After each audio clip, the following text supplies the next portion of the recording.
I'd like to call the Tuesday, December 20th, 2022 Papillion City Council meeting to order. Ms. Barada, would you please take the roll?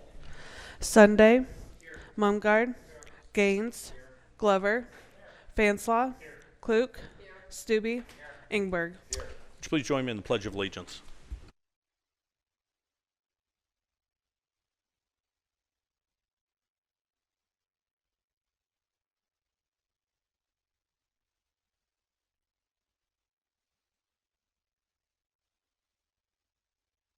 Thank you. And do we have an affidavit of publication on file? We do. And a current copy of the Open Meetings Act is in the back of the council chambers. Ms. Powers, Administrator's report, please. Thank you. Keep an eye out for the city's 22 annual report. It should be hitting your mailboxes either today, oh, you already got it, today or tomorrow. As always, Communications Director Trent Albers did a fabulous job on capturing the highlights of our busy little community. So city customers and water customers will be receiving that. And then winter is officially upon us, just in time for Christmas. And I want to give a big thank you to our professional public works and parks crews who keep the streets and the sidewalks cleared off and safe for the public. We're blessed to have such professional and dedicated employees, so thank you. Also, the city is prepared for the looming severe weather that's anticipated to start tomorrow night or tomorrow afternoon. The landing and library will close at 5 p.m. and remain closed on Thursday and then open late on Friday, 10 a.m. for the landing and noon for the library. City Hall and the phone lines will remain open during regular business hours all week. And then the police, fire, streets, and sewer departments will all remain fully staffed. And you may have noticed that the city has started advertising or notifying on our web pages and also our Channel 18 about the closings for the severe weather. And then a reminder that city offices will be closed on Monday, December 26th in observation of Christmas, and then Monday, January 2nd, observation of New Year's. And I just want to wish everybody a happy holidays. Hope you all enjoy some quality time with your loved ones and have a happy, healthy, and merry 2023. So thank you. Thank you very much. Is there a motion to approve the consent agenda? Motion by Councilman Sunday, second by Councilman Klug. Any proponents or opponents? Council discussion? Please vote. 8 yeas, 0 nays. Motion passes. Next is D1, Ordinance 1984. An ordinance to approve the police retirement plan amendments. Is there a council member that will introduce? Introduced by Councilman Glover. E1, Ordinance 1983, an ordinance to approve a change of zone from MU mixed use to CC community commercial for the property legally described as Lot 5 Generations, generally located on the northwest corner of South 120th and Highway 370. The applicant's BHI Properties, Lot 5 Generations. It's a public hearing. I'll open it. Do we have any proponents? Welcome. State your name and address for the record, please. Randy Kushak, 14710 West Dodge Road, Omaha, Nebraska. Here on behalf of the applicant, BHI Properties, Inc. Quick rundown of what's in front of you tonight. It's a rezone from the existing MU zoning within the Generations development at the northwest corner of 120th Street and Highway 370. It's a lot 5 of that development. One of the frontage lots along Highway 370 between the new road that was put in as part of the public improvements there. Oh, sorry. We're proposing to, through separate actions, split the lot into 3 lots following the rezoning that you're hearing here tonight. The MU for the overall Generations district has a base zoning requirement of CC.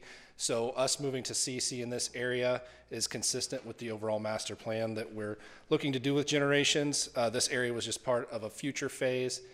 There's a potential buyer for the property who is also here tonight and would be one of the lots that we would be breaking this down through other action, and will also be a proponent for this rezone. Here to answer any questions that you may have. The potential buyer would be this lot that's located right here, and they've submitted, or we've submitted for them conceptual elevations of what that might look like as they would move towards building permit. Thank you. Thank you very much. Are there any other proponents? Welcome. Mayor, council members, Jessica Thomas, 10250 Regency Circle. Here on behalf of the applicant as well as the proposed buyer, Better Homes and Gardens. As you can see from the rezoning applications, Better Homes and Gardens is proposing this beautiful building that you can see up on the board. I'm sure many of you have used their services for purchasing and selling your single-family residential home. The intent here is to bring those services to this site. So we're here to answer any questions you may have on the user for the site. Thank you very much. Any other proponents? Are there any opponents? I'll close the public hearing. Item F1, Resolution R220217, a resolution to approve the purchase of 78 golf carts for use at Terra Hills Golf Course. Is there a motion to approve Resolution R220217? Motion by Councilman Stubbe. Missed those. Second by Councilman Sunday. Any proponents or opponents? Council discussion? Please vote. 8 yeas, 0 nays. Motion passes. F2, Resolution R220218, a resolution to approve a memo of understanding between the City of Papillion, Sarpy County, and City's wastewater agency and the member jurisdictions of the agency for work within the southern Sarpy watershed. Is there a motion to approve Resolution R220218? Motion by Councilman Klug. Second by Councilman Glover. Any proponents or opponents? Council discussion? Please vote. 8 yeas, 0 nays. Motion passes. F3, Resolution R220220, a public hearing and a vote. A resolution to approve a Class C liquor license for Boz Technologies LLC doing business as the Papillion Pub, 129 North Washington Street, and a manager application for Michael Boslovic. It's a public hearing. I'll open it. Proponents, is the applicant here? Welcome. Hopefully I got the names right. Thank you. Yes, you did. John P. Farrell on behalf of Boz Technologies. 444 Regency Parkway Drive, Suite 103. This use, it's Papillion Pub's been in Papillion for a long time. It's purchased by Mr. Basilovac for the same use. It's just been renovated. I think it'll be great for the community to be reopened. And so we're here for any questions.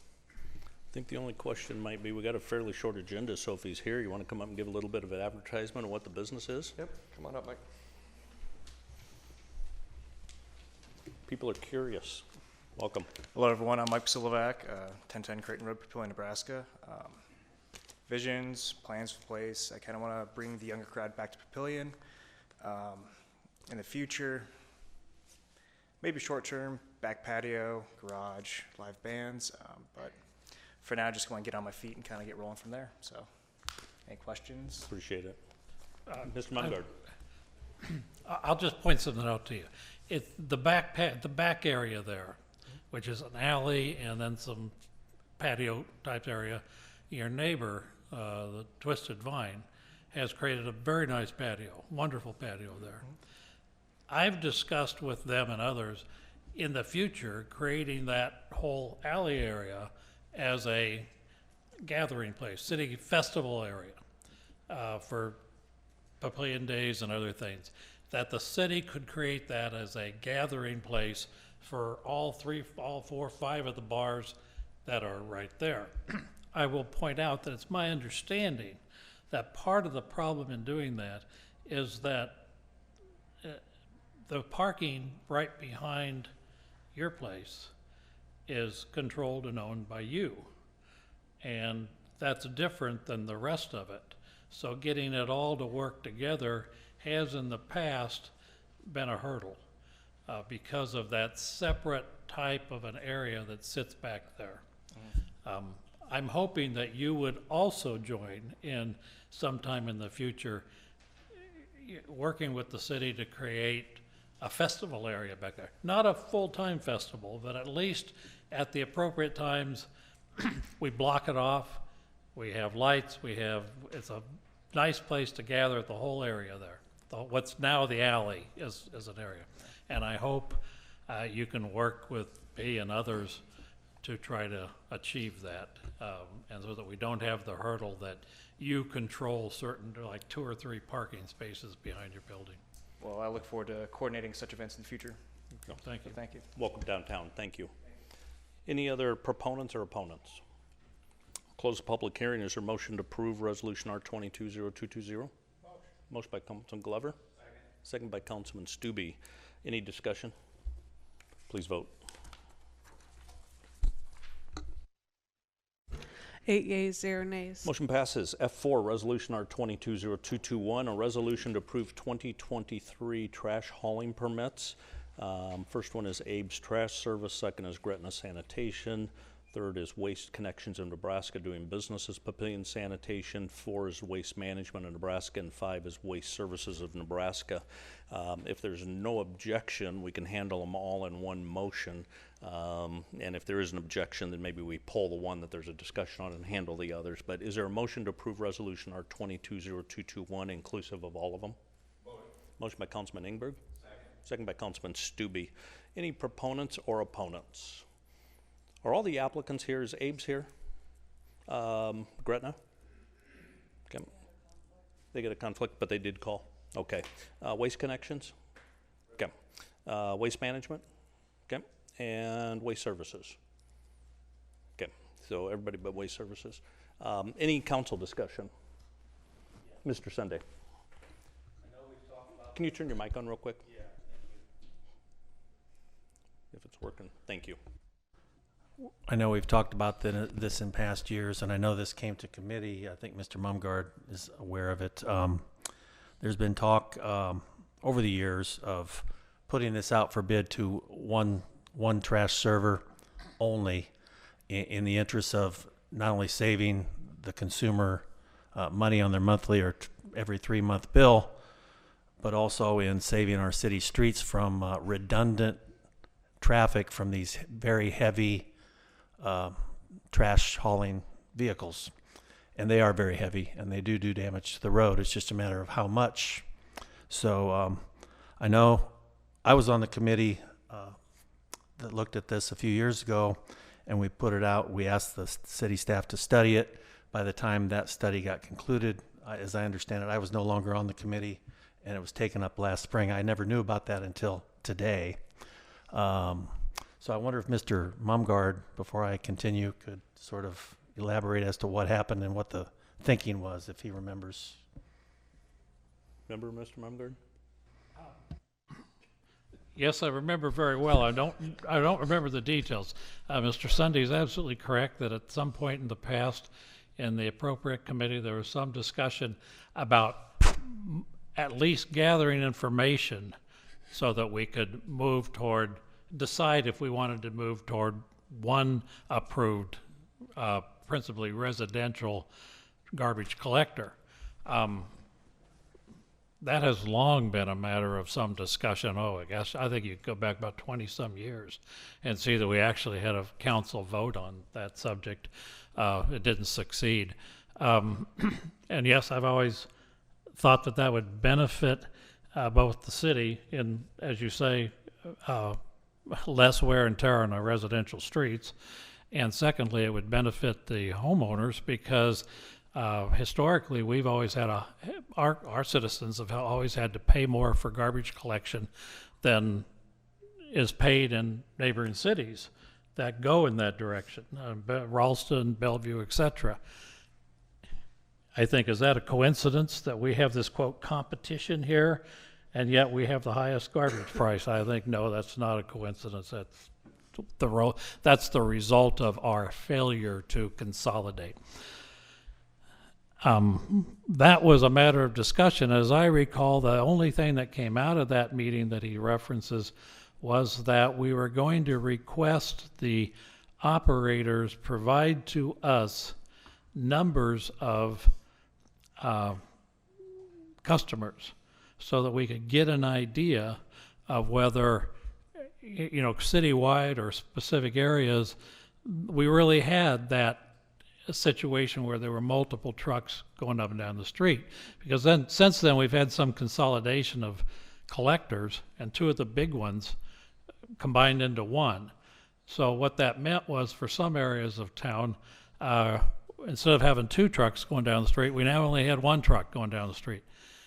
There was supposed to be some effort to collect the numbers at the time that the permits were granted, and I don't know what happened thereafter. I was provided some numbers today by Ms. Powers that were the result of that information collection. And Papillion Sanitation, which I believe purchased or was purchased by Premier, I think it's, yeah, whichever it was, but they're consolidated now. They have the vast bulk of the business in Papillion right now. As I understand it, the others, Waste Management out of Bennington, Abe's, and Gretna Sanitation, each have less than maybe 100 or 2 customers in total in the city. And the rest, the other 4, 5, 6,000 residences are covered by Papillion Sanitation. The prices haven't come down. I was looking at the minutes of that last Public Facilities Committee meeting, which was last spring, and the conclusion was reached apparently by no empirical analysis, just an opinion, that this is something we don't want to do right now. I think that was the recommendation of the staff, but I don't know that they actually crunched any real numbers that I could see from the minutes anyway, and I've not been provided anything like that. I would like to see somebody take a good hard look at this and let's crunch the numbers and let's find out what we can achieve. We don't have to limit our bids to just local companies. We can make this a nationwide RFP and save our consumers a considerable amount of money and save our roads a considerable amount of wear and tear, at least potentially. I think it's worth spending the money to find out. I don't want to see this die right here tonight. So I would like to make an amendment tonight's vote that we do that, that we do just that, that we, looking to next year, we enlist a study, a consultant, if you will, and look at these things and come up with the answer to our question, because we've been talking about this for years, but we never do anything about it. So let's do something about it. So that's my motion. I got a question for Mr. Thielen. Is that a relevant enough item to the agenda topic to tie it in as an amendment, or do we just take it as a request and make sure we move forward with it? Is the motion asking city staff to do a study, basically, of the one contractor idea? I think we already did that, and I think what we got was an opinion, but it wasn't really a number crunching opinion that I could see. I'd like to have a consulting firm be hired to really get into the numbers. Yeah, what the past has been, and it's been probably 4 different times over at least 12 years, including once last spring, is it's always been, each time it comes up, it's been referred to a council committee. And that committee has either made no recommendation, just taken the information, made no recommendation, or no firm recommendation came out of the committee. So it's always been a referral to the committee, and then based on the committee discussion, there's been no recommendation of that committee, so there's been no direction to staff to do anything. So I would say a couple of things. We could either make a referral again to a committee, and I'd probably make sure it's one that you're on, or is it is his request relevant enough to the topic we're dealing tonight that it is an appropriate motion to amend? Well, I might suggest that it might be best to have the motion to amend, ask for a referral of the matter to a committee so it goes through that process. We can't go as far as commissioning a consultant tonight. I mean, that's got to go through some other hoops. Okay. Then I would make that request that we refer it to the Public Facilities Committee again with an idea towards going that route. We'll do that. So, Mr. Stubbe. Since you made a formal motion to amend, I guess I'll look for a second. Is there a second? Second by Councilman Gaines. Proponents or opponent on the motion to amend? Any council discussion on the motion to amend? Mr. Stubbe. Yeah, so Mr. Simon and I talked about this the other day, and there's no question, I agree with him that we need to look to hire somebody from the outside to assist us, because I've got a number of questions with regard to what's the level of service that we provide, what staff costs would be required, what staff, how would we bill, how would we handle complaints, all those types of things I think should be evaluated, and using an outside consultant to kind of go through that effort I think would be beneficial. So I plan to support this tonight. I agree that maybe next year at this time that we'll have some study done by a consultant and to give us a little bit better information. Okay. Discussion on the motion to amend, Mr. Mumgard. You know, I'm going to build off what Mr. Stubbe said. I'm also going to support this, but I would ask that staff move in a direction that, keeping in mind that there are many different ways to achieve our purpose. If our purpose is to minimize the number of trucks on the road, I know there's at least 2 garbage trucks that go down my street every day or every week. Mr. Stubbe mentioned, okay, how do we staff it? How do we bill it, et cetera, et cetera. We don't have to get into that. There are different ways to do it. We might just do it just simply through a permit system that only one permit is granted, but that company has to operate the same as it operates now. It's between them and the customers. We're not doing the billing. We're not doing any of that regulatory part. We just have permitted one company to do it. So I want the staff, when they do that, to look at those other options that there might be other than the traditional, let's say the Omaha method, which is Omaha does it all. We don't want to do that. Because well, I don't know if we want to do it or not, but we want to look at other ways to do it that don't necessarily transfer the cost over to the city. Mr. Gaines. So I'm also going to support this tonight. And I was actually on the committee maybe one or several times that we've looked at this. And at one point in time, we actually went out and requested data from these trash hauling companies. And there was one or more of them that didn't provide any data back to us.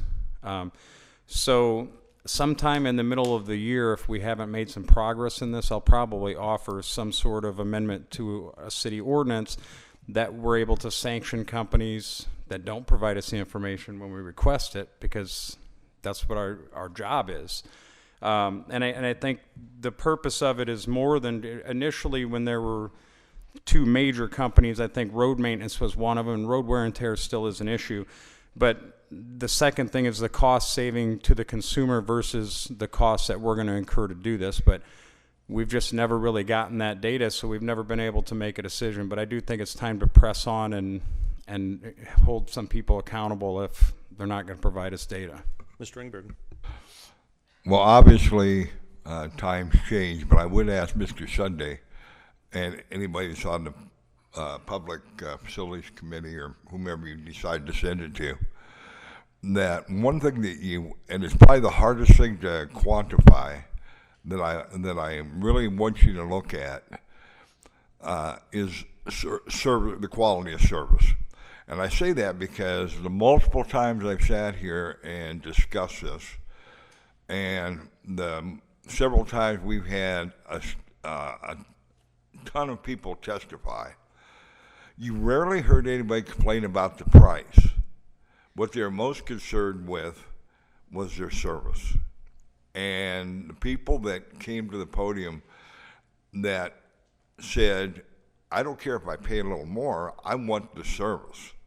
So I don't know how you quantify that, but I think that's good. Unless times have totally changed since the last time we discussed it, that's what I heard from the public the last time. And the time before that, it was they didn't want a single carrier that stored trash all over the neighborhood, and a lot of them referred to another city. And that's something I would like to have you take a look at in some fashion. Thank you. Any other council discussion on the motion to amend? Please vote. A yes vote would be to make the referral, and it was specifically mentioned public facilities. Please vote. 8 yeas, 0 nays. Motion passes, so we're back to the original motion as amended, which is then a vote on all 5 licenses. Any other council discussion? Please vote. 8 yeas, 0 nays. Motion passes. Thank you. F5, Resolution R22-0210, public hearing and a vote. A resolution to approve the 6-year road plan for the years 2023 to 2028. It's a public hearing, and I'll open it. Do we have any proponents? Anybody want to speak in favor? Do we have any opponents? Anybody want to speak? I see movement. And you've been here before. Kudos to the magazine. This is awesome. Thank you. Did great work. Appreciate that. And I know you've been here before, but just a reminder, name Larry, and address Larry for the record. Cherney, 301 North Osage Street, resident of Papillion for 50 years.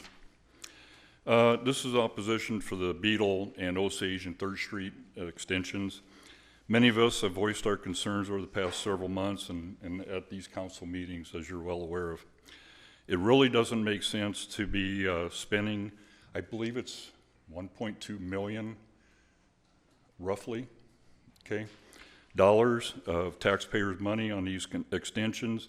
Even if there's 2 streets, Beetle and Osage, that's been discussed, is about, I think, estimated 900,000.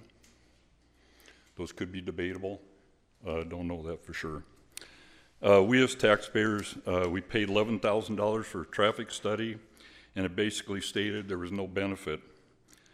Chief of police and the chief of the fire department all stated there would be no benefit. So why are we still kicking the can down the road? Recently, the Planning Commission voted to approve to take them off of the plan. I believe you're all aware of that. Money could be better spent elsewhere. Listen to us as citizens and taxpayers and of the area residents. We do not want these extensions. There's no benefit to it. Spend the money elsewhere. Thank you. Thank you. And have a happy holiday. Thank you very much. Any other opponents?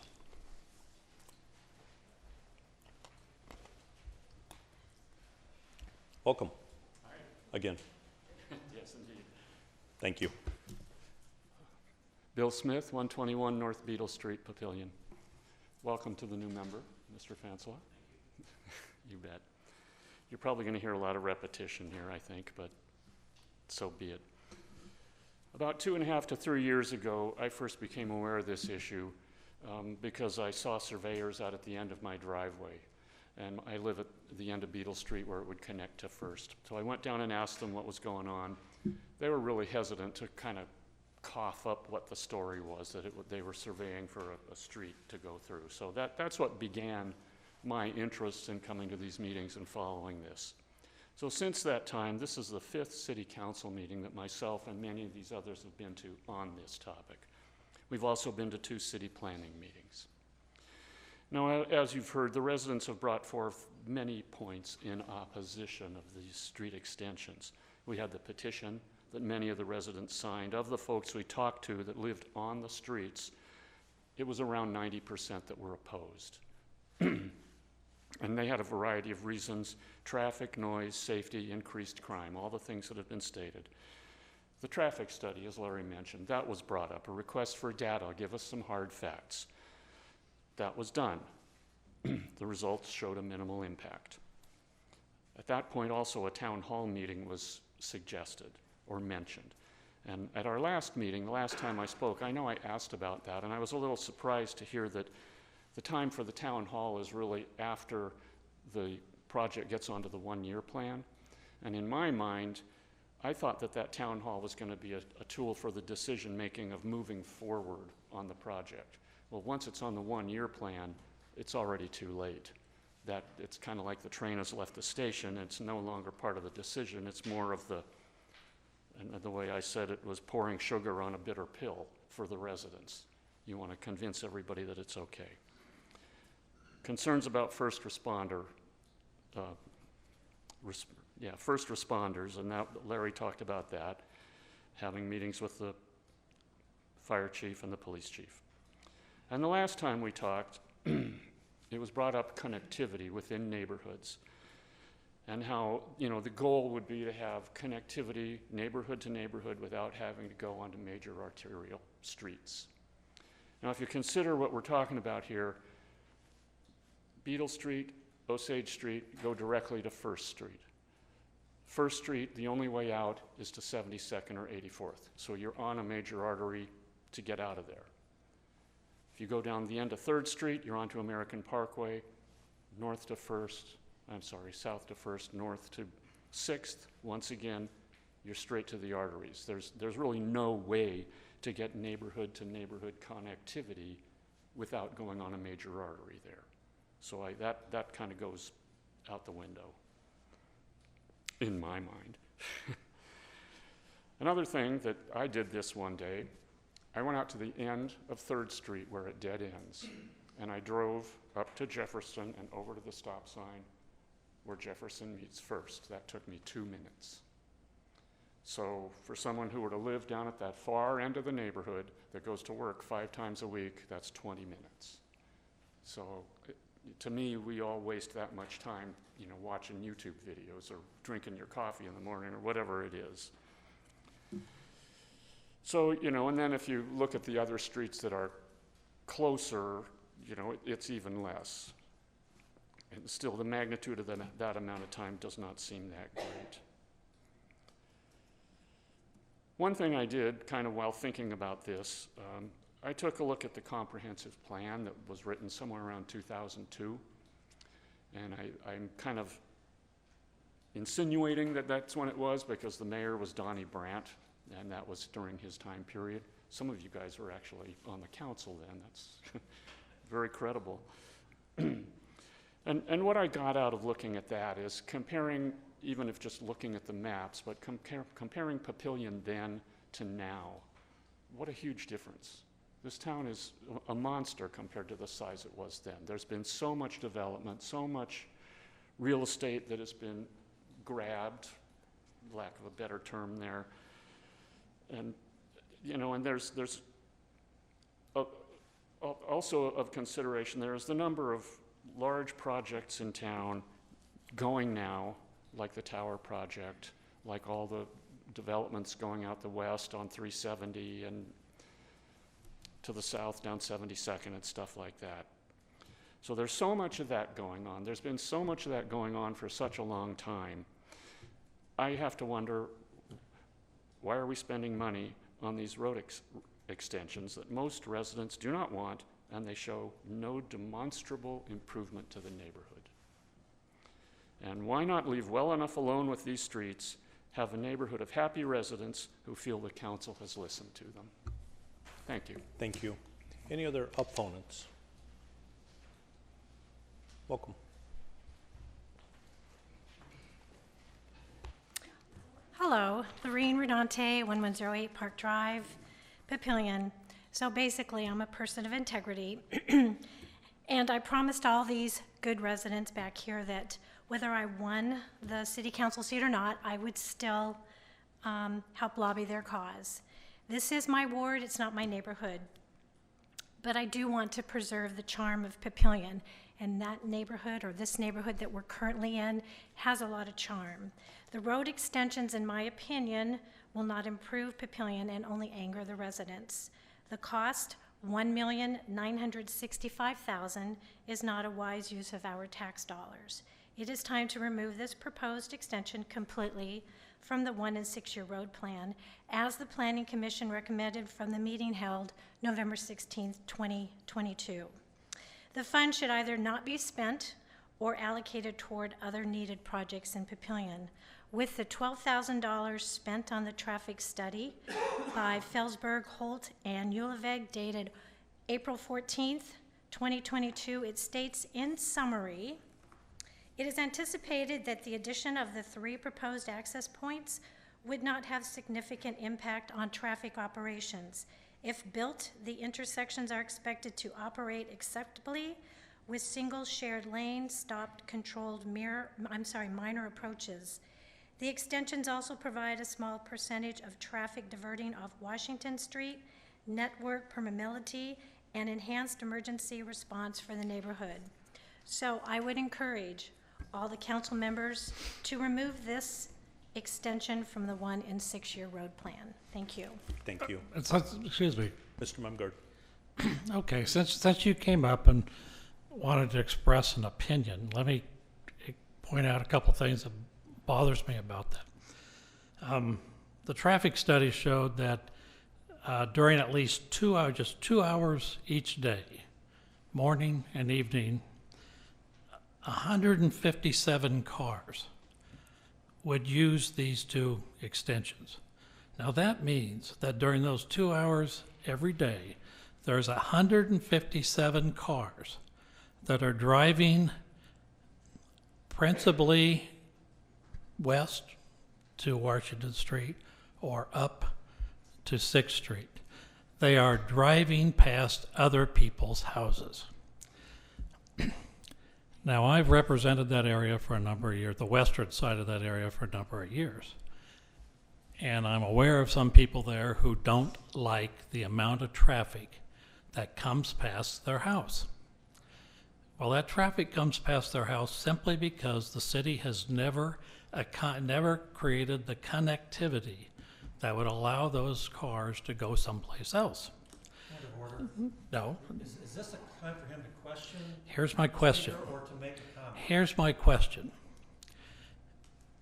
Convince me that it is fair for the people on the eastern end of town, into that area, to continue to have that negative impact on the people on the west side of that area. I can't see that that's fair. Explain. Well, first off, life's not fair, number one. And number two is I'm not here to debate that. I'm here to support, and in my opinion, I don't think that it's a wise use of my tax dollar. And they still have to go across the main artery of Washington Street to get over to the east side, if you can even get across Washington Street. So most people are probably, depending on which way they're going, they're probably going to have to go right to go around to come up and go left. And it's a charming area. It's children play in the street. There's that cute little Garden City Park at the end down there, and I can't see messing that up. Sometimes if it ain't broke, don't fix it. Well, okay, and you can tell me whether you think I'm right or wrong.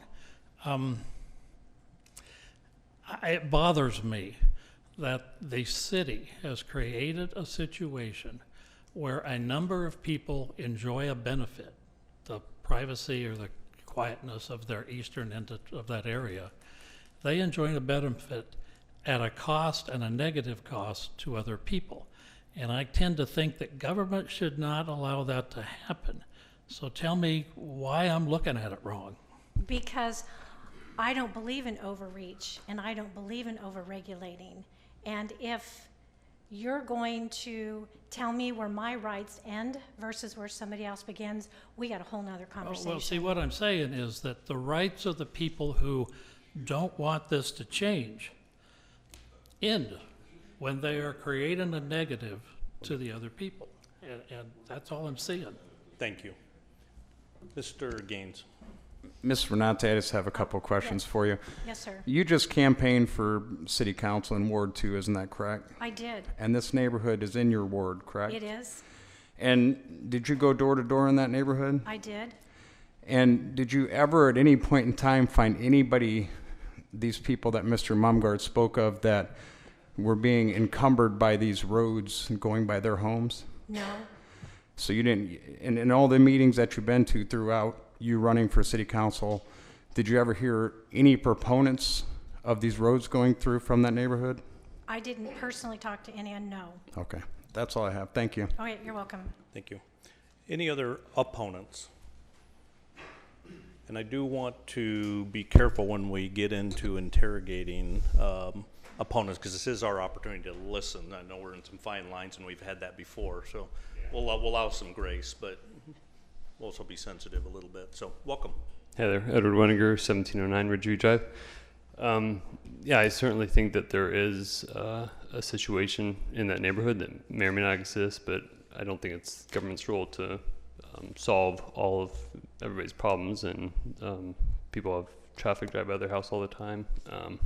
So I just wanted to share my opinion, because I think it's important that every citizen has a chance to share their opinion, and I'd echo what Mayor Black said. Thank you. Thank you. Any other opponents? Welcome. Name and address for the record. Yeah, good evening. Mike Wasley. I live at 302 North Osage Street at the intersection of two of these proposed extensions. And I'm against this. I want this to go away. I want this to stop. I'm not going to echo all the data you guys heard tonight. But as one of those citizens, Mr. Mumgard, that lives on the eastern side of that neighborhood, I don't think we have 157 homes over there on the whole eastern block. So I don't think that math adds up, and I'm still confused how we have a traffic study on 3 proposed extensions that don't exist yet. How can you count cars on a piece of road that's not there? Now, I'm not an engineer, I'm not gonna claim to be, but it doesn't make any sense to me. So, but what I do know is, for the over a year now that we've been fighting this, nobody we know that lives there is interested in wanting this to go through. We're the ones that live there. And that's why we keep coming to these meetings, we keep talking about it, we keep showing up, and we enjoy our peace and quiet. It's an old neighborhood, it's a small neighborhood. The number of houses here hasn't changed since the 1950s, to my knowledge. And I just don't see any reason why this is a citywide issue when it should be a local ward issue. I think all of the dollars that are allocated for this could be put to use in better places. So I'd ask the council members tonight to consider all the data you have been given from police, from fire, from the traffic study, from the planning commission, and please vote to make this go away so we can stop having to come spend our evenings here with you fine folks. Thank you. Thank you. Any other opponents?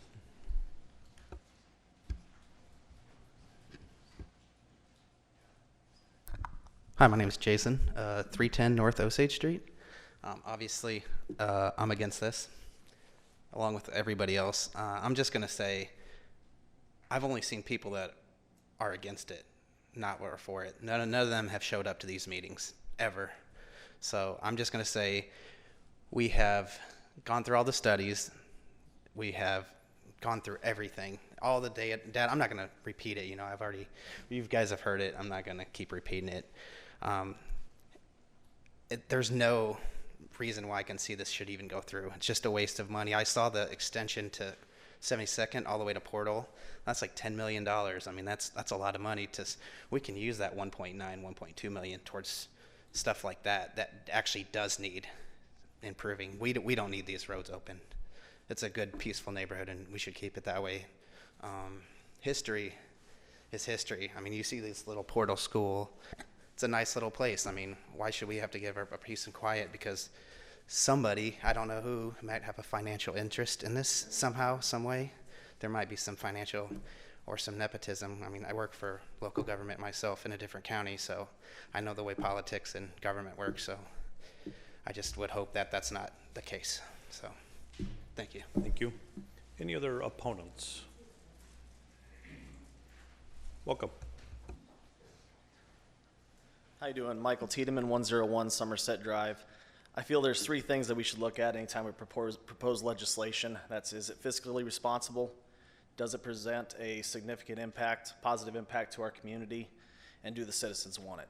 In this case, we have a traffic study that says there is no measurable significant impact that will benefit our community. Thus, this makes us financially irresponsible by passing $1.9 million of our tax money, and these fine folks do not want it. That's as simple as it is. Thank you. Thank you. Any other opponents? Welcome.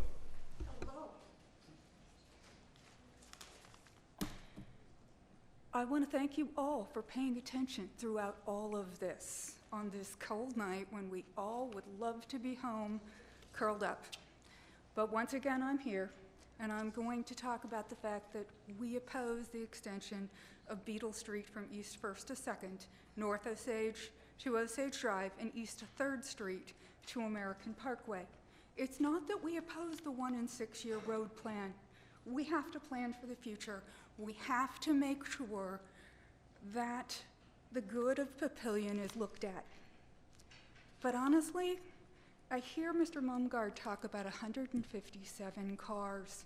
That's a drop in the bucket compared to what I see driving down 72nd Street and 84th Street.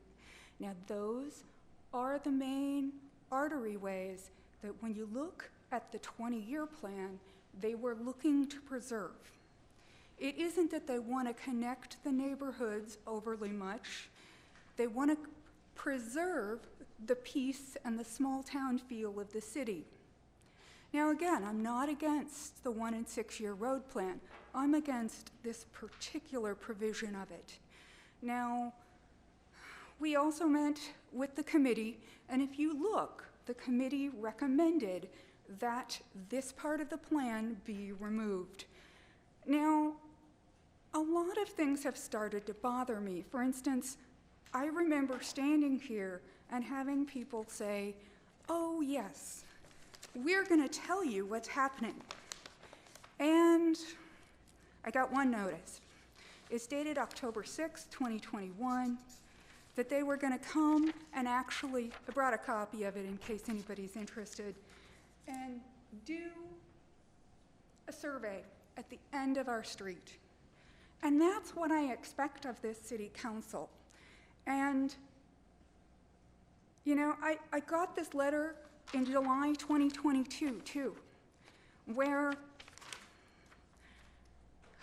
our Papillion City Council and City of Papillion have principles that guide our organization in everything they do.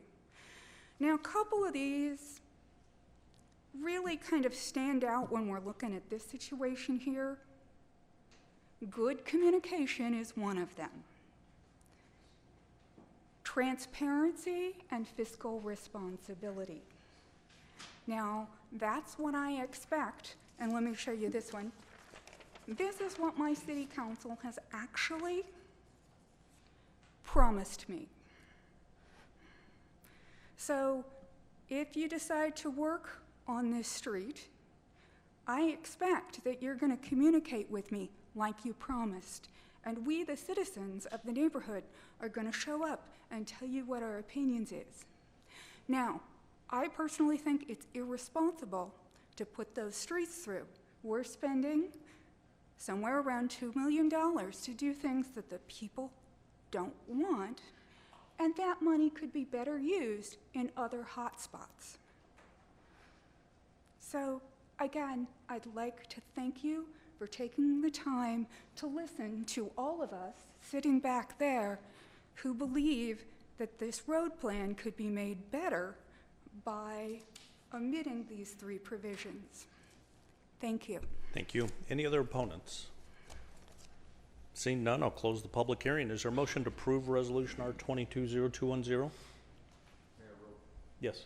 Real quickly, is this a 6-year road plan up right now in front of the council with the recommendation of the planning commission to remove it, or is it have that still, that item still on there on the 1 and 6 year? The way the process works is the last 6-year plan that the council approved is the one that continues forth.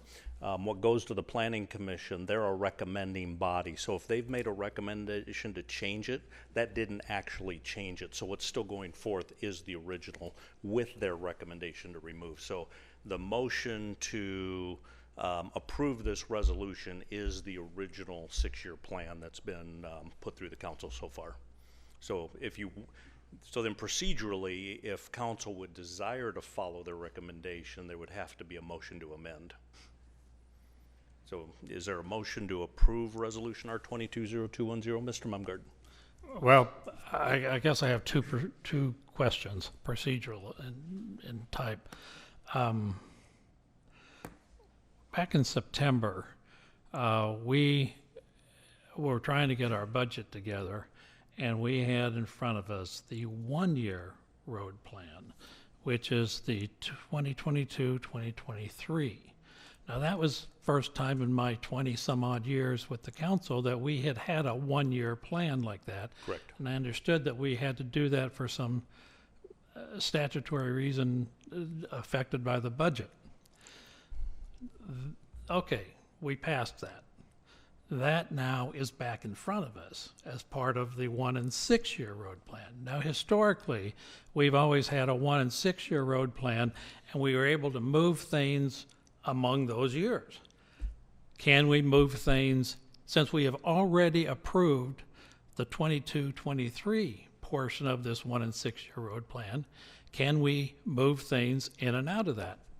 make a couple of comments, then I'll just look to staff to make sure I'm saying the right thing. You're right, for 20-some years, it was a 1 and 6 and all handled at one point in time. There was I don't know how many years ago, not in the too far distance, the legislature did make some changes, and the 1 year and the 6 year are different things legislatively in the statutes. The 1 year is a budget exercise, and the 6 is a planning exercise and potentially authorizing dollars.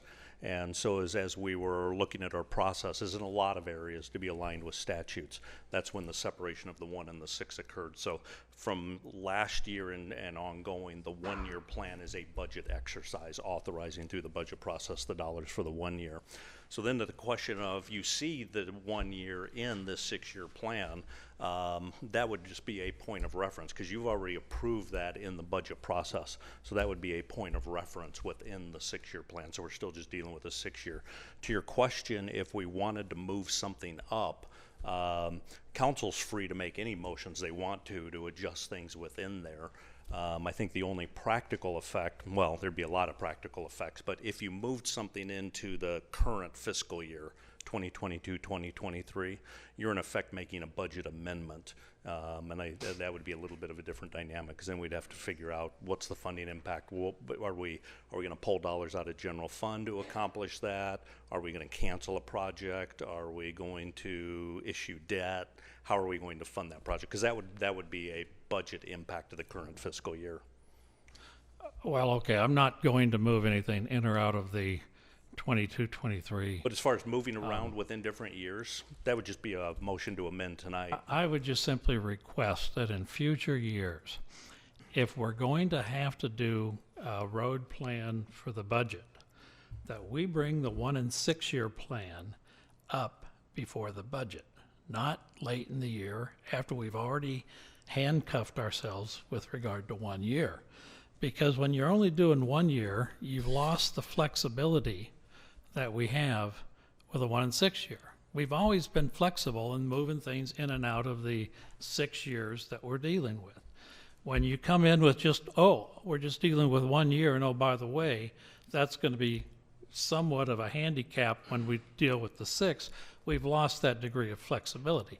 So I would say next year and in the future years, bring the 1 and 6 year road plan in before the budget so that we only do this once and we do it with the flexibility of the 1 and 6 years.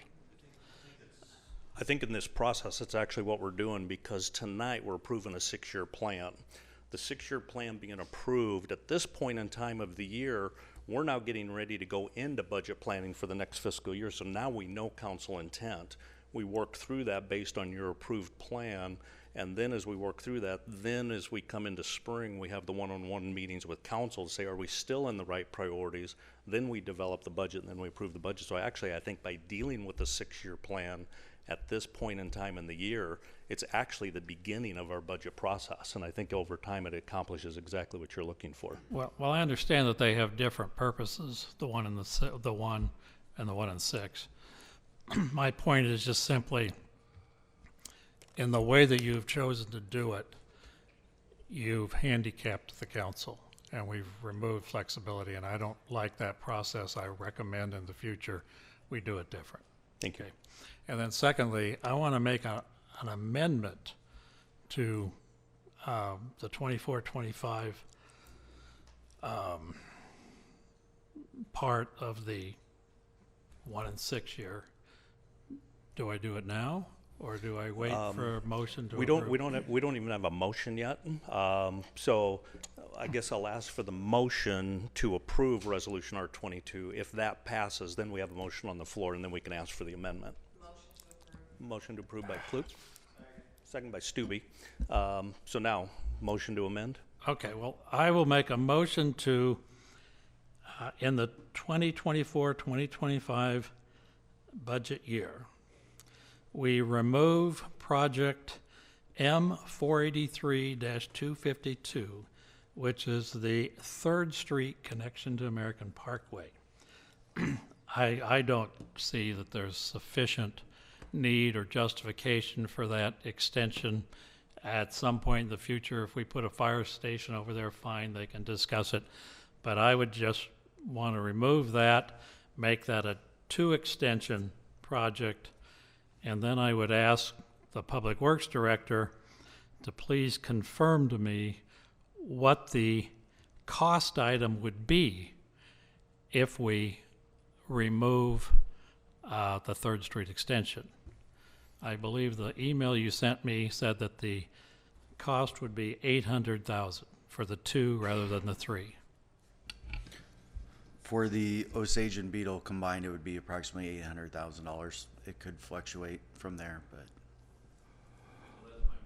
So just to clarify, so the motion to amend would be in the current 2024-2025, remove M483-252, which is East 3rd Street connection to American Parkway, and change the 1.965 million to 800,000.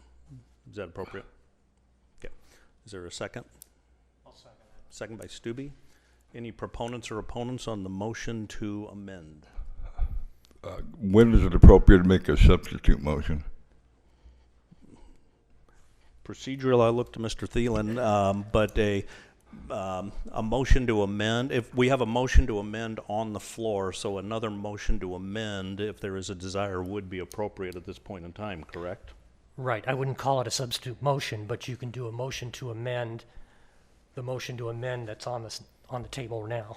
Okay. I'll amend his amendment. To remove all 3 of the intersections totally from the 1 and 6 year road program. And I'll leave it there. If you want me to explain, I will, but you probably have to ask for opponents and proponents first. So we have a motion to amend to remove all 3. Is there a second on that, Mr. Gaines?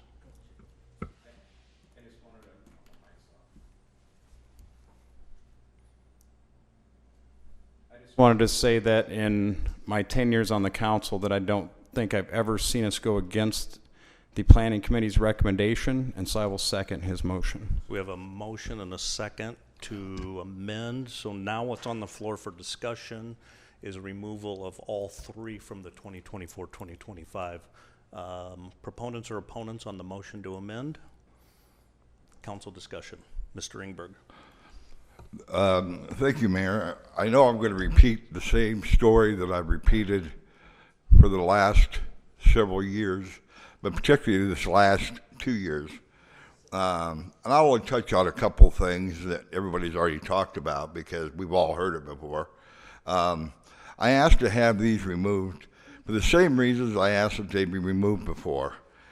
No council in the past 31 plus years have ever move these intersections into a priority spot. And you say, why? Because they're too expensive and there was no need for it. That's why it was never given a priority.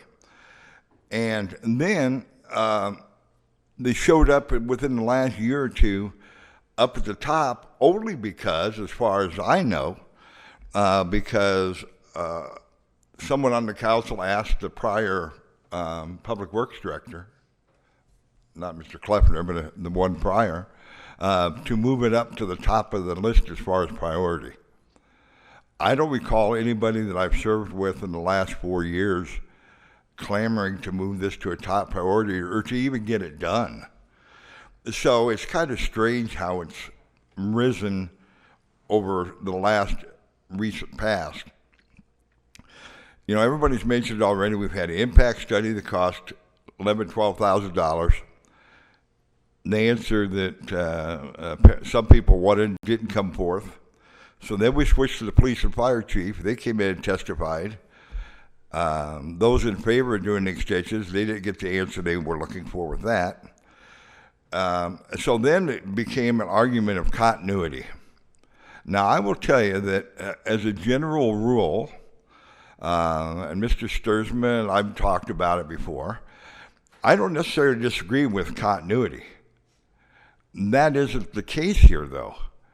We're not talking about a development that just is being created. We're not talking about development that's expanding. We're talking about a neighborhood, a smallish neighborhood, that was built out and has existed for over half a century. You know, stop and think about that for a minute. And since it was one of the original plannings of this community, it probably is even older than that. you know, we may be talking about a neighborhood that's a century old. I will promise you the population hasn't grown in the last half a century. It probably hasn't grown since it was platted, hardly. So the population hasn't increased. The traffic doesn't seem to have appreciably expanded. But yet we're asked, after half a century of existence, we're asked to suddenly spend $1 million plus another $100,000 for design work. I don't care whether you're doing one intersection or all three. We're asked to spend that money to help you folks out. Well, I wasn't put. I was put here to represent you. Number one. Number two, as I'll just say Paula. I'm sorry. I don't mean to be so familiar. As she said, we're also here to be fiscally responsible. So I guess if you want to support spending $1 million on two extensions rather than three, then I think it would make just as much sense to load up $1 million, take it out in the parking lot, set it on fire. I'll bring the hot dogs. We'll have a weenie roast for all the good it will do. We're not helping anybody in the community. We're not helping you. And I'm sorry, I've been over in that neighborhood a lot, even more so since I represented it in the last year. I've never found a time driving through that neighborhood or walking door to door, and I thought to myself, man, the traffic here is unbelievable. It's just the opposite. It is a very quiet, very peaceful neighborhood that in many cases are the residents there either have lived there a long time or their family has lived there before them, or they chose it because of the atmosphere they have there. And now we're being asked, at least by Councilman Mumgard, to spend $1 million to disrupt that. I won't do it. And if for some reason this survives removing them off the 1 to 60 road plan, I'll be back here next year, I don't care when we discuss it, to ask they all be removed again. And until the day I draw my last breath, I'm going to keep fighting that fight because I think it's a crazy, crazy way to spend money. And all I can say is I hope the other members of the council will appreciate what I've said. I hope they will be serious about it. And we use this money. Let me back up. Nobody says we have to spend $1 million anyway. But if we're going to spend money, there's a lot of other roads that we could use it on that's going to benefit a lot of people. Or repair. Councilman Klug has a great plan she's had for a couple of years. We've really increased the road budget to prevent potholes, to make sure our roads are maintained. I'd rather, if we're going to spend that kind of money, it goes into that plan because then everybody benefits. So I appreciate you listening to me again, and hopefully you'll vote to remove it. Mr. Gaines said it, and I just want to add this quickly. I don't make it a practice of testifying at planning commission meetings because I like them to be an independent body. But I'm very passionate about this, so I did go to the last planning commission meeting and testified. I told them the same thing I'm telling you tonight. I didn't fabricate anything. I didn't increase anything. I just said what I said tonight. And they voted 6-1 to take all three extensions off there. And their comments were very interesting. So I want you to consider that when you cast your vote as well. Thank you. Mr. Gaines. So I don't want to claim to be a planner because I'm not, but through my 10 years being on the city council, I understand that a big part of planning that they're big fans of connectivity. And so totally understand that. So when we came into this project, and the first time we looked at it 3, 4, 5, 6 years ago, whenever it was, I was open to the fact that not to disrupt somebody's neighborhood, but maybe to make a part of somebody else's neighborhood better, reduce traffic on 84th Street, reduce just overall improve traffic on the city of Papillion. a meeting last year at some point in time, I think everybody will recall that we put up the design money and the traffic study money at the same time, and I objected to the design money because I wanted to do the traffic study first to see if this was worth our time. And I'll try to, everybody was here except for Councilmember Fanslaw last time, so I'll try to make it brief. But the bottom line is that if you go to the traffic study and you look at the recommendation, and I'm going to read the recommendation, I'm going to break the recommendation down because last time we were here, there was another council member that maybe disputed my interpretation of it. But this summary of this road report says, it is anticipated that the addition of the 3 proposed access points would not have significant impact on traffic operations. If built, the intersections are expected to operate acceptably with single shared lane, stop-controlled minor approaches. The extensions also provide a small percentage of traffic diverting off of Washington Street, network permeability, and enhanced emergency response to the neighborhood. I happen to be, we'll start with number 1. It's not going to have a significant impact on traffic. That's number 1. Number 2, they're describing the type of intersection, that this would operate with this type of intersection. So that's great. And number 3, it's only going to provide a small percentage of traffic. It's only going to divert a small percentage of traffic off of Washington Street. So now Mr. Mumgard, Councilman Mumgard is proposing that we take one of those roads off. So now we're even talking about just a fraction of that small percentage. This project just doesn't make sense.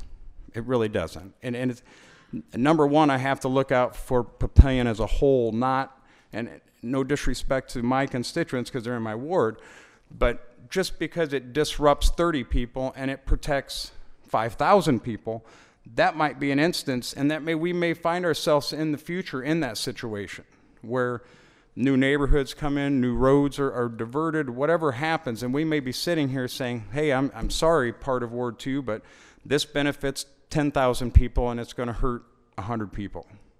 We're not here today. It benefits very, very minuscule amount of people, and it hurts a whole neighborhood that's been like this for a long time. So I want everybody to understand that this is always a data-based decision. It's about what's best for Papillion, number 1, which this traffic study indicates it's not necessarily much better for Papillion. And so, again, today, and hopefully for the last time, I'm going to support removing these 3 through streets. Mr. Glover. Okay, so our vote will be either take them out. A no vote would be to leave them in. A yes vote would be to take them out. Well, I want to check procedurally where we're at. To make sure we're intent with everything that's on the floor. So a yes vote would be a motion to amend to take them out. That would take us back to the original motion as amended. If this fails, which would be a no vote, then I believe we would be back to the motion to amend, which is Mr. Mumgard's. Yeah, the motion that's on the table right now is to amend the original motion to provide that all 3 connections be removed. So if you want to remove all 3 connections, you vote yes on this motion that's on the table right now. And then we'll be back on the original motion as amended. But if it fails, we'll be back to Mr. Mumgard's motion to amend. Got it. Thanks. Mr. Mumgard. Well, okay. It was suggested that this has never been something that this has been something that has been sitting unimportant for years. I would point out that it's my recollection, I'll stand corrected if the record shows that, these extensions were brought up and proposed back in about 1995, 1996, when Mayor Goodman was in term. Now that was shortly after First Street had just gone through. First Street went through in 92, 93, I believe. It was my understanding at that point that when First Street went through, it was certainly expected that these connections would be made because the only reason they had never been made in the past was because there was no First Street. Makes perfect sense to me.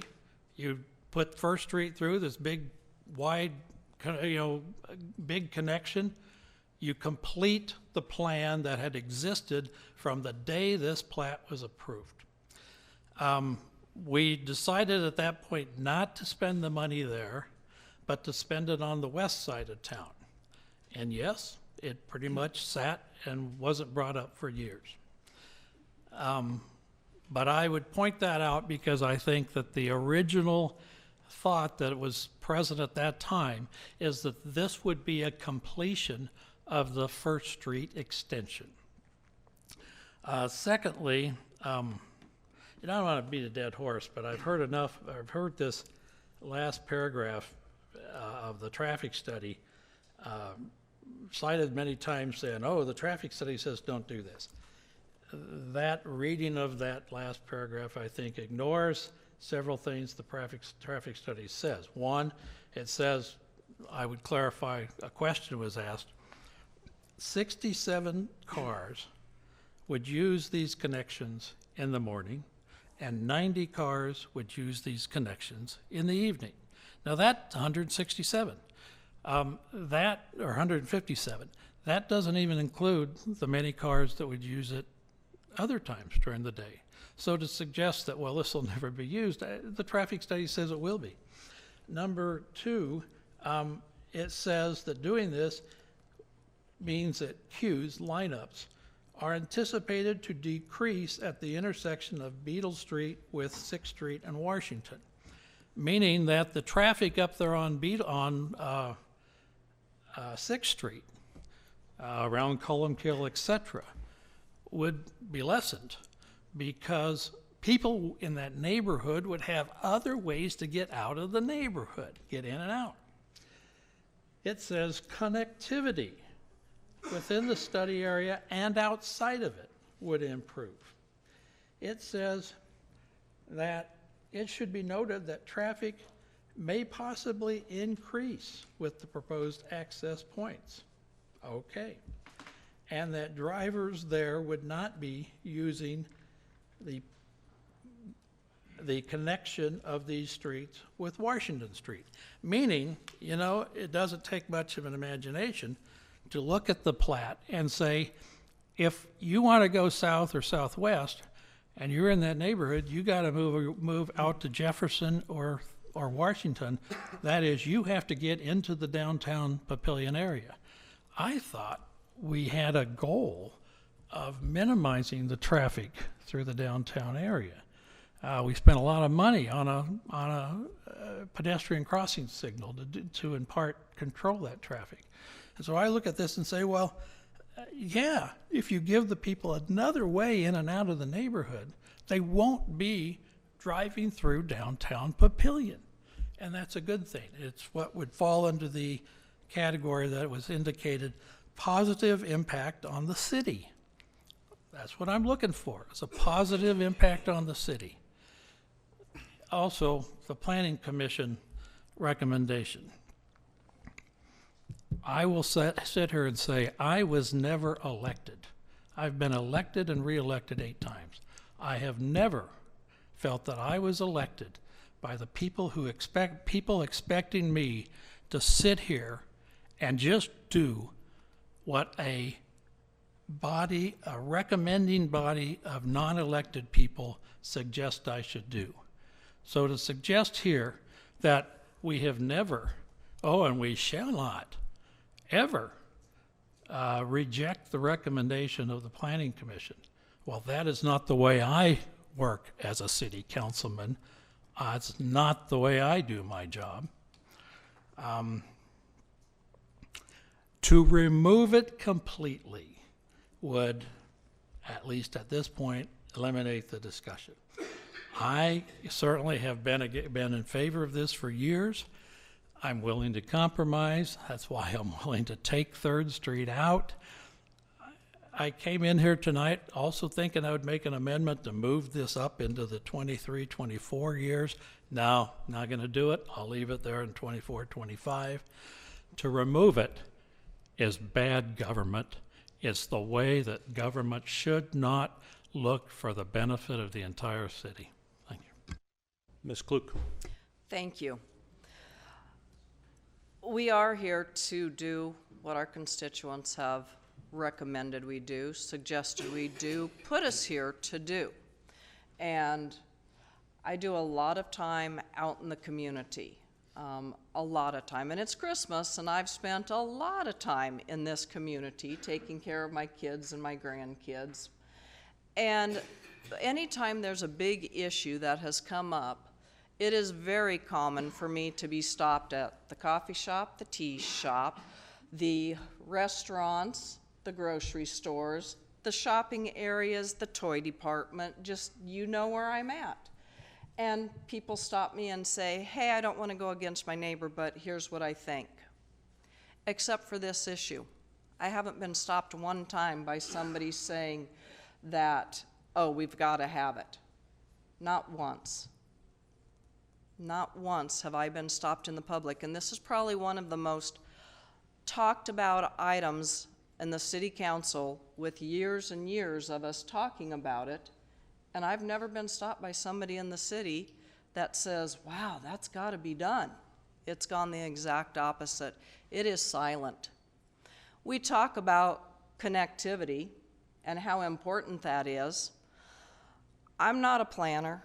I'll echo what Councilman Gaines said. I'm not a planner, but one thing I've learned in my 22 years is nothing should be done in a small bottle. We shouldn't look at something this big as a single road that we could connect to and say, yep, this has got to be done. We need to look at a bigger picture. We've also talked about 6th Street extensively and what we need to do with 6th Street to make life better for everybody in this community that happens to be traveling in that quadrant of our city. To me, those streets are not too far apart. They're going to affect the same people because of how we go through on 6th Street and then on 1st Street. So I think we need to slow ourselves down here just a little bit and say, what is the real picture? What do we really want to do? Are we using the money wisely? And are we actually having the impact that we want to have for all of our residents? Or did we see something that came up, I don't know, in the 50s, 60s? I'm sorry, I don't know when your homes and the streets were put in there, but how many years ago did we put those roads in thinking we were going one way, and now the tide has taken us in a different direction? It's like the comprehensive plan that we've talked about. You don't write a comprehensive plan once and then ignore it. You go back to it, you look at it, you revamp it, you decide if that's what's currently happening and if that's the best decision you can make for the community. We've done studies, we've done a lot of these things, but no place do I feel like we've actually looked at it in total. What is the impact going to be for the dollars that we're spending? And because of that, I'm simply going to request, significantly request, when we move on to 6th Street and we're looking at that more seriously, please, let's make sure that we consider this connectivity, if we need it or if we don't need it, if there's a real impact or maybe a slight impact.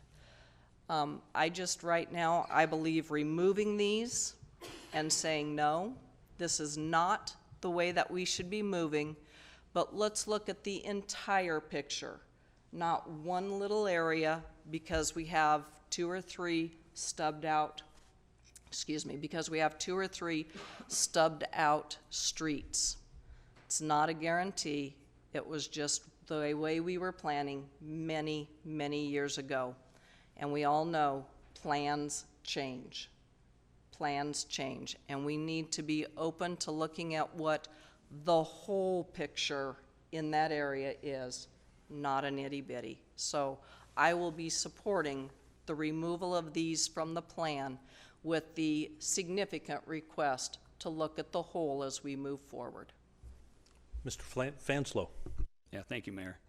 So a lot of good conversation. Obviously, the first time I've been involved in this conversation about these stub streets. So I am a planner, right? There also is at least one engineer or two engineers in this room that, yeah, connectivity is generally a really good thing to give people options to take a different way in, a different way out. More connectivity usually, and most of the time, will disperse traffic. In some cases, it can provide alternate routes if a route is shut down. Those residential trips without having to go on a major street, we can talk about connectivity all night long. But I just want to be clear that the 1 year is the budget year, obviously. I just want to make sure that everybody in the audience knows that. The rest 5 years are plan years, and it can change, and we can remove things, and we can add things in even if they're removed. I just want to make sure everybody in the audience is clear on that. So a lot of good information. I appreciate the two council members' opinion who represent that area. I do think we are here to represent everybody and the needs of the community. I talked to Mr. Kleffner before the meeting. I'm sensitive to 6th Street, so I had a conversation with Mr. Kleffner before, and he put me not at ease, but we had a good conversation about that. So I just wanted to make clear to the people in the audience where we're at, and if they are removed or if they aren't. Well, if they are, they can be put back in, and if they stay where they are, they're not a guarantee anyway. Okay, thank you. Every single year? Yes. Correct. Mr. Sunday. Can you turn your mic off, Mr. Fansel? Mr. Sunday. Thank you, Mayor. I can tell these good people out here that when we were talking about this study, I honestly, I did promise to keep an open mind. I don't know if you remember that, but I honestly thought that the study was going to show the opposite of what it showed.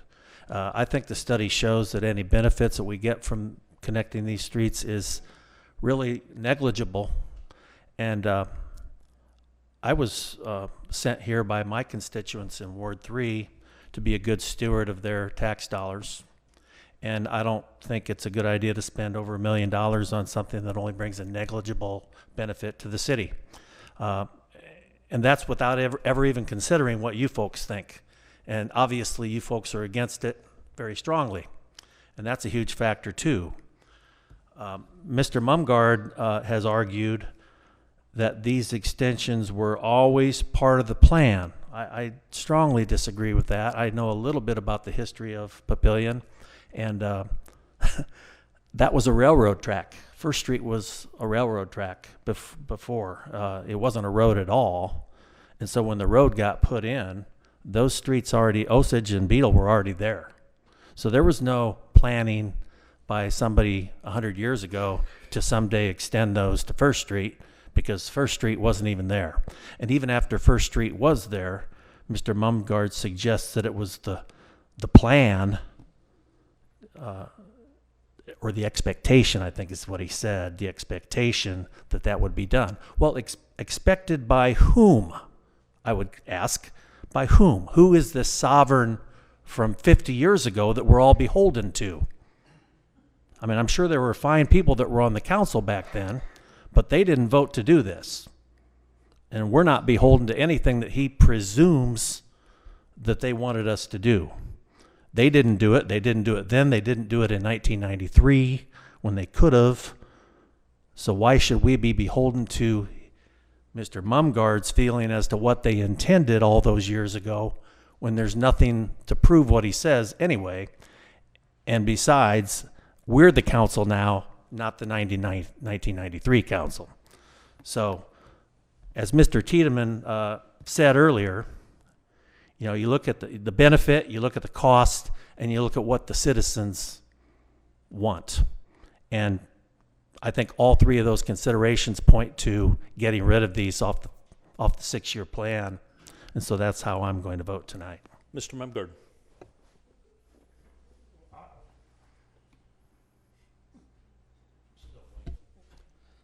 Well, I'll just answer the question that was raised here by Mr. Sunday. Who expected this to happen? And I'll go back to a date that I don't even know for sure, but it was at some point in the history of Papillion. That was a farm field. And some developer came in with a plat We've all seen them, which had a bunch of roads and everything in it. And that plat had these, at least 3 of these streets going to the south that came down and just stopped. It stopped because you're right. There was a railroad track there. There was nowhere to go. And I look at it, and that plat was approved by the council. And I look at that and say, well, wouldn't any rational person think that the council at that time expected that these streets would eventually go through if the railroad track was gone and First Street was built? And then secondly, I look at that and I think, well, wouldn't anybody who even walks in that neighborhood and sees how these streets are paved and then just stop, wouldn't they expect that when the original design was approved by the city council, the expectation was that at some day when there was something to connect to, those streets would connect? So that's my answer to the question of, well, who expected it? And I'll say, well, a city council expected it, a developer expected it, and anybody who would look at it today would say, yeah, that's what was expected. Any other council discussion? Ms. Klug. My expectations of those streets when the railroad was there is that I was able to walk down there and walk over to the railroad track for whatever my business was, or park my car beside those railroad tracks. So blindly believing that somebody thought we were connecting to a road, Councilman Mumgard, I will disagree with you on that. Any other council discussion? If not, the yes vote would be a motion to remove all 3 from the plan. A no vote would leave them on the plan and bring us back to Mr. Mumgard's motion to amend. Please vote. 5 yeas, 3 nays by Councilman Stube, Mumgard, and Glover.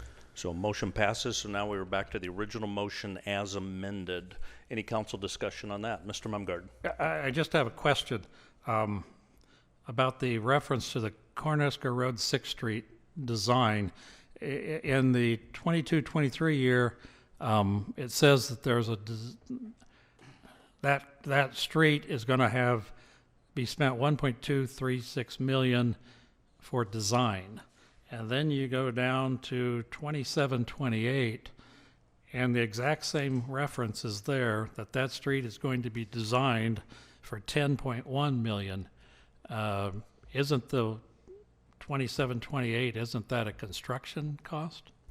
Mr. Kleffner. Yes, if you look, the first, yes, it does. It should be construction. And the reason why, I'll be honest, the reason why they're all 3 listed is because we haven't worked out with MAPPA and with NDOT which one will come first. We're anticipating 72nd to 84th, but we're still working on that. Okay, so with that clarification, then the plan that we're approving expects the Cornhusker Road 6th Street Portal Road connect system to start construction in 2027, 2028. That's where we've got it in the planning. Depending on which leg we would do, it could be sooner than that. Okay, so what we're approving today is a plan that would start that 6th Street construction in roughly 4 years. So I would turn to the council members who say, well, let's put this all together. I say, you got the 4 years. And then at some point, someplace along 6th Street's going to be torn up, which will, if it gets torn up there at that 72nd to 84th Street, that's going to impact the neighborhood. So I just draw that to the attention that, yes, we do have a plan here that will call for 6th Street construction in the near future. Can I, Mr. Kleffner, can I clarify? 6th Street, the anticipated cross-section on that would only be 3 lanes, and two of the roads right now that do connect on 6th Street will still remain access. So right now, I believe there's 3 or 4 connections. It will take it down to 2, and then we'll still have Jefferson as an outlet also on the south side. So it will reduce some connectivity during that time period, but I don't anticipate it would be a significant impact. Thank you. Mr. Fanslow. So I'll clarify my conversation with Mr. Kleffner a little earlier. I was concerned about the cross-section between 72nd and 84th, or for that section, and I was told that the plan now is that to be a 3-lane section, and as we head out west, a 4 and possibly a 5-lane section. So was my concern, and I was comfortable with what he told me. That's correct. Any other discussion? Please vote. Oh, did you have a comment? No, just clarify the vote here. Oh, so we're back to the original motion as amended, so a yes vote would approve the plan as presented with the exception of 2024, 2025. Those 3 items would be removed. A no vote would reject the plan, and then we'd have another discussion because we have to have an approved plan to the state. So please vote. 8 yeas, 0 nays. Motion passes. It's all the regular agenda items. Committee reports. I believe public safety met. Still meeting. We smile and say still meeting. Mr. Green had pulled together a list of items that we wanted to go through for our property maintenance code that we are looking at. We had a meeting starting at 5:30 tonight and did not finish our list. We chose to go into a brief pause. Our committee will be going back into meeting immediately following this. Our goal is to finish up the end of the recommendations and then hopefully have city staff get us the final to the 4 members on the committee in a very short, reasonable amount of time so we can have one final meeting with the final product in front of public safety. Hopefully then we will go to a vote and be getting it distributed to all of the council members to have enough time to review it before it comes to a vote. Thank you. And then just a reminder to council, usually I already gave the committee assignments for next year. Typically I shake them up a little bit more than I did this year, and it was because of that item. I kept the public safety committee intact just because you're doing that work, and I assume when and if anything is approved, we're still going to have to work with it and learn it, so it'd be good to have that historical knowledge for another year. So did keep that committee intact for that item, so thank you for all the work. Any comments from the floor? Seeing none, any council comments? Merry Christmas, everybody. Yeah, exactly. Just a couple of things. The Gross Sarpy board did have a meeting. So some things are slowing down, so no major activities there, other than I think everybody's aware, Andrew Rainbolt, the executive director, did resign a couple of months ago, took a job over at the Mills County Economic Development, and so they're working on there's the executive committee's working on a search there. Did not give any name updates. Tri-City Food Pantry had a 15th anniversary celebration, and they also took that as an opportunity to rebrand. They have a new name. I'll probably get it wrong, but if you hear Neighbor Good, not Neighborhood, Neighbor Good Community Pantry or something to that effect, that's their new name. They moved from Tri-City because original was Papillion, La Vista, and Ralston, but now they are serving all of Sarpy County, plus Ralston, so they wanted to expand there a little bit. And they were very appreciative at their celebration of the partnership with the city on selling of the land in the tech park. That was a big part of their celebration. We've had a number of DARE graduations. Thank Chief Whitted for all that he's doing there. Chambers had a number of events going on, and just a reminder, we're going to have a meeting after this, a handful of us, to talk about the weather the next 3 days. Don't know yet if we'll declare a snow emergency. I would say probably more likely than we will than not, mainly because of the high winds and the wind chill. I don't know if the snow is enough to do it, but the blowing snow is a real challenge to public works, so I'm thinking we probably will. We'll communicate to you what the timing of that will be. And La Vista's already declared one, so I think just the message is be safe the next couple of days.